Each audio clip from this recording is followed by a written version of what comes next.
Şirkətinin mətbuat konfransı başlayıb, canlı olaraq sizə təqdim edirik, izləyin.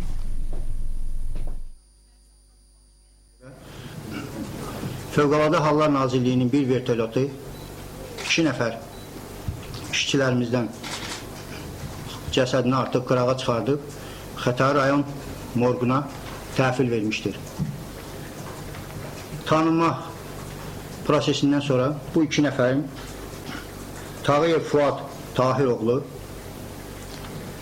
və Mahmudov Ağa İzzət oğlu olduğu məlum olmuşdur.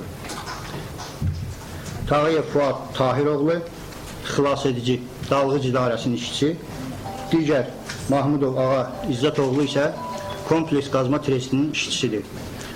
Növməti bir vertolyotla 4 nəfər içərisində meyid olan vertolyot artıq Zabrat yaxınlaşacaq və Sabunçu morqunda qəbul olunacaq tanınma prosesinə veriləcək.